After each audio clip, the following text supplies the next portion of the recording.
E o Américo citou o trabalho gigantesco do Chico com o livro, a obra do livro. Mas a mediunidade missionária do Chico extrapolou a área do livro, né? Em termos de atendimento a pessoas, as mensagens consoladoras e toda a tarefa exercitada lá em Uberaba, e Pedro Leopoldo antes, Uberaba depois, você que esteve lá tantas vezes, que presenciou tantos fatos, que caso, o que lhe vem à mente para contar para nós sobre isso? Antes de contar um caso que vem à mente, eu quero dizer para o Américo que concordo plenamente com as palavras que ele disse. E vou falar duas coisas.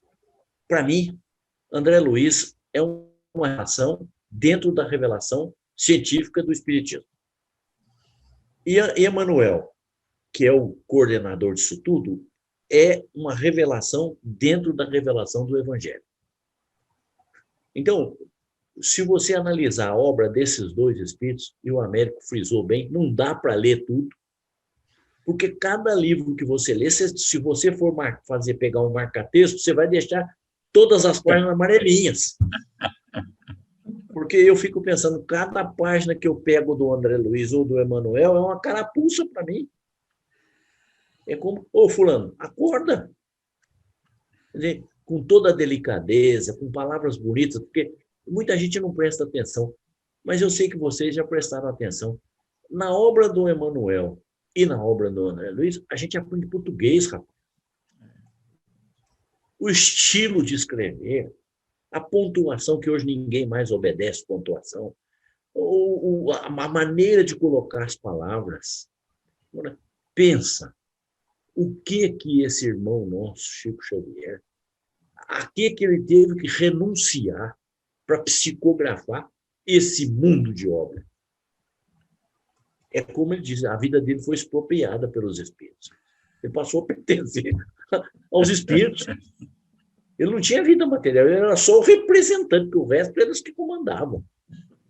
Certa feita, eu entrei em contato com o Richard Simonetti, já residente na Pátria Espiritual, e na época o doutor Hernani Guimarães Andrade morava já em Bauru.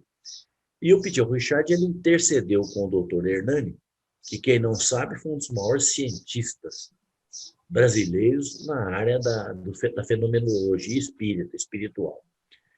E ele fundou o IBPP, que é o Instituto Brasileiro de Pesquisas Psicobiofísicas.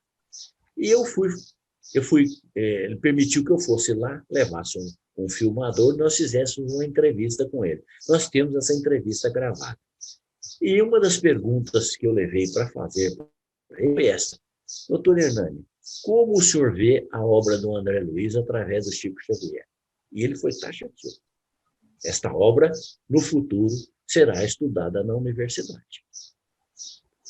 Agora eu pergunto a você, qual é o menino de 22 anos que publicou Parnaso de Além Túmulo, que é capaz de psicografar uma obra que será estudada na universidade?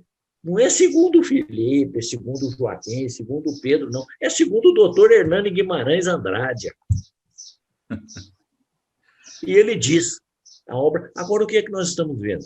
Estamos vendo o doutor Sérgio Felipe, a doutora Marlene, o doutor Roberto Lúcio, o doutor Décio Iandoli, todos eles embasbacados com a obra de André Luiz, com tantas revelações que eles não sabiam, que eles não conheciam, médicos, todos eles. Quer dizer, olha o que André Luiz antecipou de conhecimento. Um deles, quando ele diz lá, a matéria é luz coagulada. O que a ciência está fazendo hoje? Einstein já havia dito, né?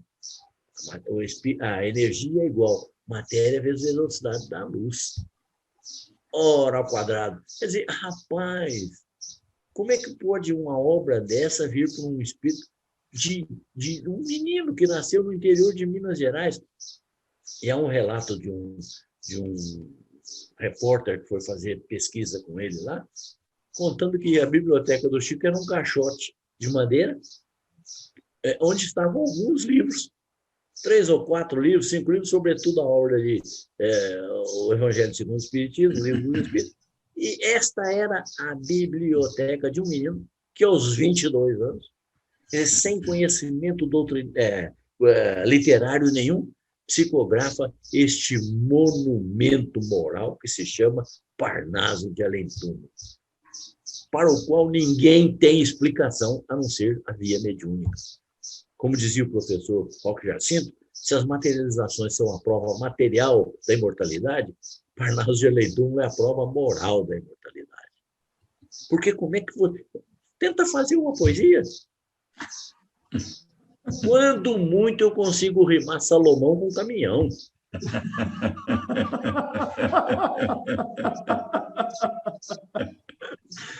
Que é uma rima paupérrima, nem pobre ela não é. Agora você pega os poetas portugueses, na rima clássica, na métrica perfeita, na temática, nada fora do lugar. E você vem me dizer que isso não é uma mediunidade missionária? Faz, então. Faz.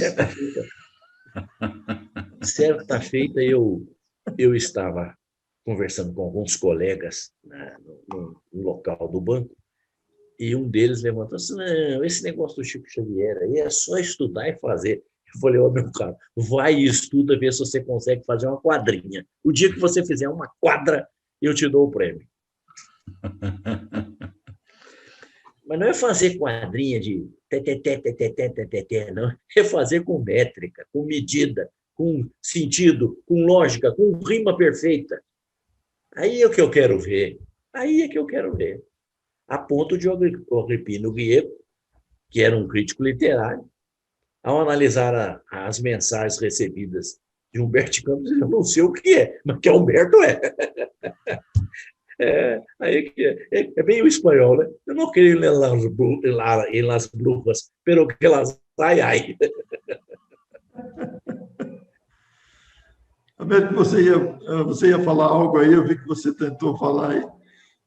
O Monteiro Lobato, pelo menos a frase acho que é atribuída a ele, quando ele soube dessa capacidade do Chico escrever uma obra literária como o Parnaso de Além Túmulo, teria dito: olha, se foi ele que escreveu, então ele pode escolher quantas cadeiras da Academia Brasileira de Letras ele quiser ocupar, porque o que o Felipe falou é verdade.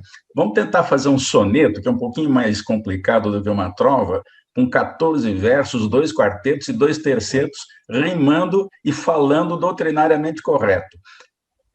Qualquer pessoa vai enfrentar essa dificuldade aí monumental, né? Salvo aqueles que têm realmente habilidade.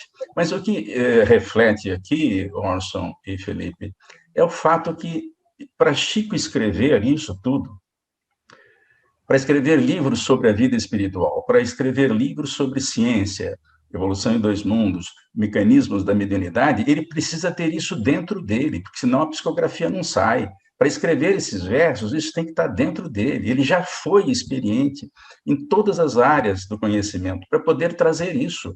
Porque um médium simples, se quiser, por mais dedicado que ele seja, ele não vai traçar uma linha se ele não tiver experiência. Um médium não é simplesmente um autômato, um robô.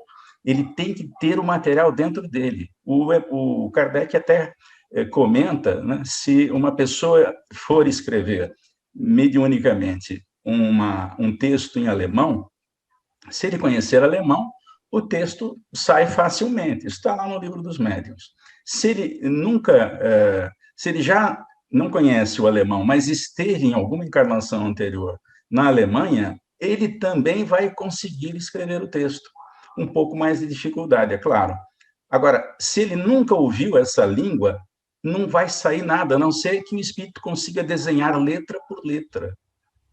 Então, isso está dentro do Chico. É claro que a gente não percebe isso, né? Mas quem que escreve um livro falando sobre física e mediunidade, como é Mecanismos da Mediunidade, se não conhece física? Não tem como. Você vai dizer assim, mas faz uma pergunta de física para o Chico. Eu nunca fiz, eu queria muito fazer. Mas ele tem que saber, senão ele não consegue escrever nada. Porque lá fala em motor shunt, motor paralelo, motor serial. Escuta, como é que faz isso, um negócio desse? Não tem como. Nós temos que aceitar que o espírito, para ter a experiência que reflete nos livros, ele tem que a ter também. Porque senão seria fácil ser